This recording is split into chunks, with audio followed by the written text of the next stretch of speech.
परवरदिगारे आलम तेरा ही है सहा। इस महान कलाकार की जिंदगी हिंदी सिने जगत के इतिहास के साथ साथ चलती हुई एक सिनेमा की कहानी जैसी थी। ढलती जाए रात कह ले दिल की बात शम्मा पर। इस अभिनेता ने मूक फिल्मों और बोलती फिल्मों के बीच सेतु का काम किया और जिनके साथ सिनेमा के पर्दे पर सर्वाधिक राष्ट्रीय और ऐतिहासिक नायकों को जीवित करने का कीर्तिमान जुड़ा है। झूमती है नजर झूमता है प्यार। आज के वीडियो में मैं आपकी दोस्त और होस्ट सुरभि बात करने जा रही हूँ भारतीय सिनेमा के शुरुआती दौर के अभिनेता जिनको हिंदी सिनेमा का पहला ही मैन और सुपरमैन हीरो कहा जाता है। नौशाद जैसे महान संगीतकार को फिल्मों में ब्रेक देने का श्रेय भी पी जयराज को ही जाता है।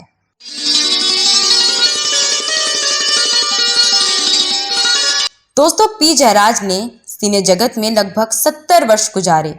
इस दौरान उन्हें हर प्रकार के रोल करने को मिले।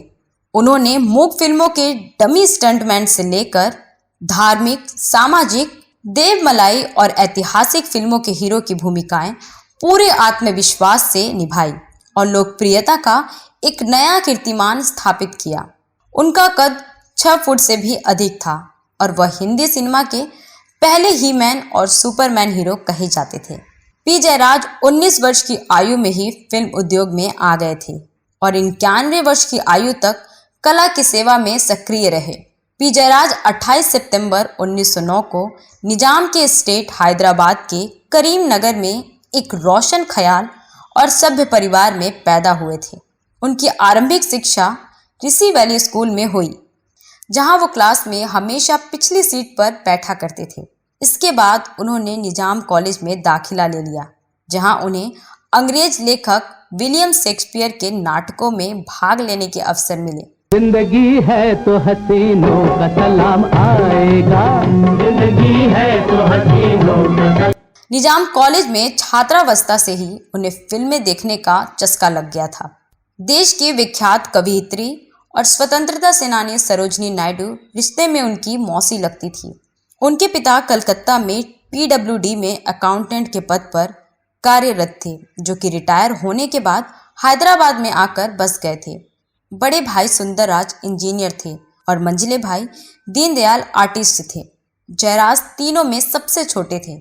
वह BSc करने के बाद फौज में नौकरी करना चाहते थे, जबकि बड़े भाई सुंदरराज उन्हें इंजीनियरिंग की पढ़ाई के लिए लंदन भेजना चाहते थे। पिता के देहांत के बाद वह हैदराबाद में रुकने के पक्ष में नहीं थे। जब उनकी आयु केवल 19 वर्ष की थी तो उनकी माताजी भी चल बसी। उसके बाद वह अपना रास्ता अलग खोजने के लिए बंबई चले गए, मगर देर से पहुंचने के कारण जलसेना की नौकरी का एक अच्छा अवसर हाथ से निकल गया, जिससे उन्हें बड़ी निराशा हुई। जयराज ने मुंबई में गुजारे के लिए बंदरगाह में कुछ छोटे मोटे काम किए। उनके छात्रावस्था के एक पुराने मित्र रंगैया एक film distribution company Mahavir photo players में काम करते थे। रंगैया ने उनके कसरती शरीर और अभिनय की क्षमताओं को देखकर उन्हें फिल्मों में काम करने की सलाह दी और उन्हें प्रसिद्ध मराठी साहित्यकार मामा वारेकर से मिलवाया, जिनके माध्यम से उन्हें एक निर्माणाधीन फिल्म स्पार्कलिंग यूथ यानी जगमगाती जवानी में हीरो माधव काले के सहायक अभिनेता और डुप्लीकेट का रोल मिल गया। माधव काले को चूंकि घोड़सवारी और फाइटिंग नहीं आती थी, इसलिए जयराज ने उनके डमी के तौर पर काम किया। यह फिल्म 1929 में रिलीज हुई थी। इस कंपनी में उन्होंने फिल्म प्रोडक्शन के हर विभाग के साथ काम किया और अनुभव प्राप्त किया। उन्होंने एक ही समय में सहायक निर्देशक, सहायक कैमरामैन, सहायक एडिटर का काम किया और लैब प्रोसेसिंग पर भी हाथ आजमाया। जब उन्होंने फिल्म उद्योग में कदम रखा तो इसे शरीफ लोगों का व्यवसाय नहीं माना जाता था। उनके घर वालों को हैदराबाद में जब उनके सिनेमा में काम करने की सूचना मिली तो वह लोग बहुत दुखी हुए और फिल्मों जैसी बदनाम पेशों को अपनाने के जुर्म में उनके निकट संबंधियों ने 25 वर्ष तक उनसे बात नहीं की। नया नैनो में रंग नई उठी उमंग जिया बोले मीठी बानी। उन्हें 30 रुपए की मासिक वेतन पर young India pictures film company में नौकरी मिल गई। दिन में 2 वक्त की भरपेट खुराक और बम्बई के उपनगर गिरगाम में सोने के लिए एक चारपाई भी मुफ्त उपलब्ध कराई गई। इस कमरे में उनके अलावा 4 अन्य लोग भी सोते थे। ट्राम के किराए का एक आना बचाने के लिए जयराज गिरगाम से भायखला तक रोज पैदल आया जाया करते थे। अपनी दूसरी मूक फिल्म रसीली रानी जो 1930 में रिलीज हुई थी, उसमें उन्होंने एंग्लो इंडियन अभिनेत्री माधुरी के साथ काम किया था। उसके बाद जयराज का शारदा फिल्म कंपनी में तबादला हो गया, जहां उनका वेतन एकदम से 3 गुना बढ़ गया, यानी 100 रुपये मासिक हो गया। इस कंपनी में उन्हें अभिनेत्री जेबू निशा के साथ 5 फिल्मों में काम करने का अवसर मिला। 1931 में पहली सबाक फिल्म आलम आरा के बनने के साथ ही जयराज ने भी बोलती सिनेमा में काम करना आरंभ कर दिया। जयराज ने 1951 में अपनी निजी फिल्म सागर बनाई और इसमें निर्देशन भी दिया था।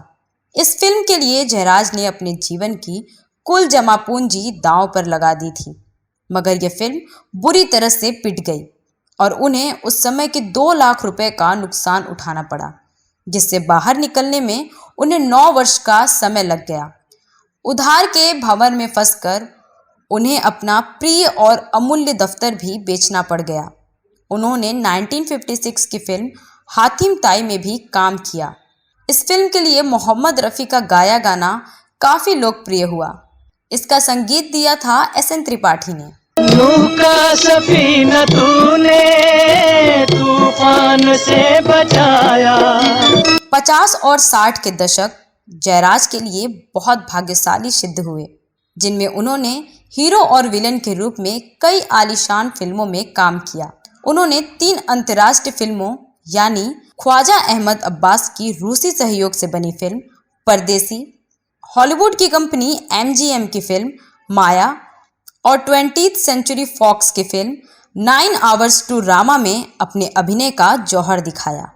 उन्होंने अपने समय की सभी प्रसिद्ध हीरोइनों के साथ रोमानी रोल किए थे। इन अभिनेत्रियों में माधुरी, देविका रानी, खुर्शीद, सुरैया, मधुबाला, निगार सुल्ताना, नादिरा, शकीला, दुर्गा खोटे, निरूपा राय, निम्मी और मीना कुमारी के नाम उल्लेखनीय हैं। उन दिनों फिल्मों में चुंबन दिखाना कोई अश्लील बात नहीं समझी जाती थी। जयराज ने 2 खामोश फिल्मों और एक सवाक फिल्म में चुंबन के दृश्य किए थे। फिल्म जगमगाती जवानी में उनके और हीरोइन माधुरी के चुंबन को फिल्माया गया था। जयराज फिल्मी दुनिया में अपनी पार्टियों के लिए प्रसिद्ध थे, मगर वह कभी किसी स्कैंडल में लिप्त नहीं हुए। उनकी तमाम हीरोइनें उनकी मित्रता का दम भरती थी। अभिनेत्री नरगिस ने उनके लिए एक गर्म ऊनी स्वेटर अपने हाथ से बुनकर दिया था, जिसमें उनके नाम के आरंभिक अक्षर P और J भी उनसे बुने हुए थे। 60 के दशक के मध्य में उन्होंने चरित्र रोल करने आरंभ कर दिए थे। फिल्म इंसानियत, बहारों के सपने, नीलकमल, रास्ते और मंजिल, डॉन, मासूम, खून भरी मांग में उन्होंने अपनी अभिनय कला का जबरदस्त प्रदर्शन किया था। उनके समकालीन कलाकारों में पृथ्वीराज कपूर, चंद्रमोहन, मोतीलाल, मास्टर विठल, जाल मर्चेंट और डी विली मोरिया इत्यादि थे। है प्यार होगा जी तो फिर इकरार होगा जी हमारी पसंद।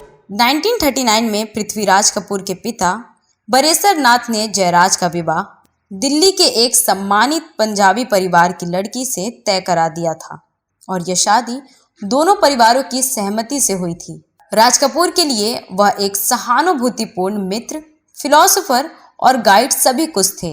जयराज को अपने जीवन के अंतिम दिनों में अपनी खुद की औलाद के कारण काफ़ी दुख झेलना पड़ा।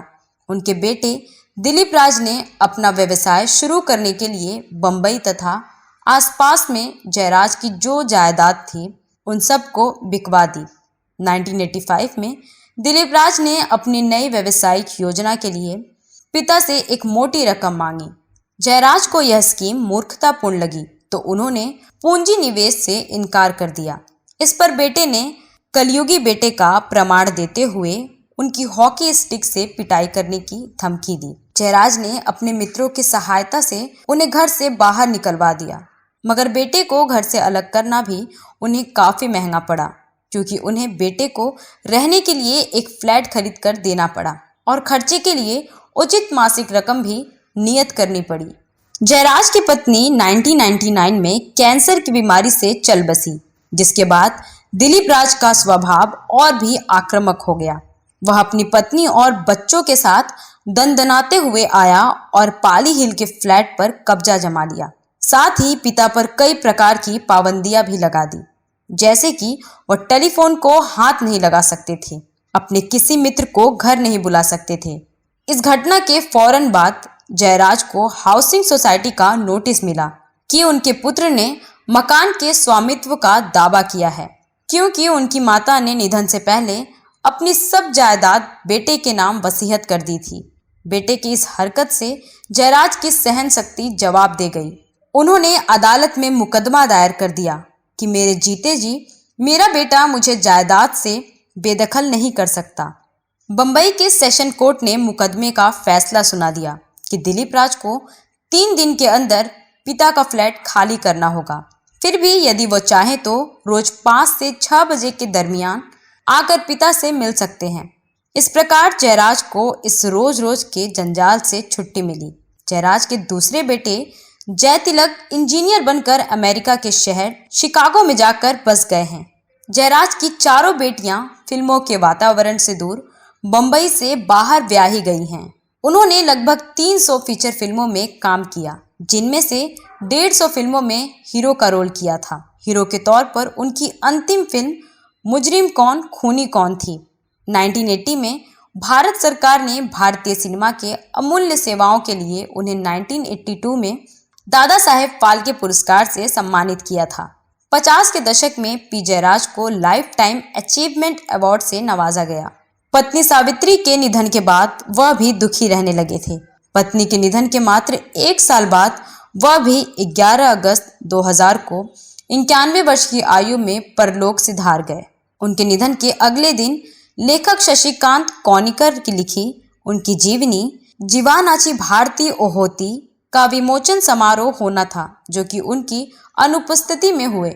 उनके निधन पर समाचार पत्रों में एक संक्षिप्त सा समाचार छाप दिया गया था। 60 वर्ष के लंबे काल तक सिनेमा के पर्दे पर तहलका मचाने वाला यह कलाकार अपने अंतिम जीवन में बहुत दुख झेलकर इस दुनिया से खामोशी के साथ रुखसत हो गया।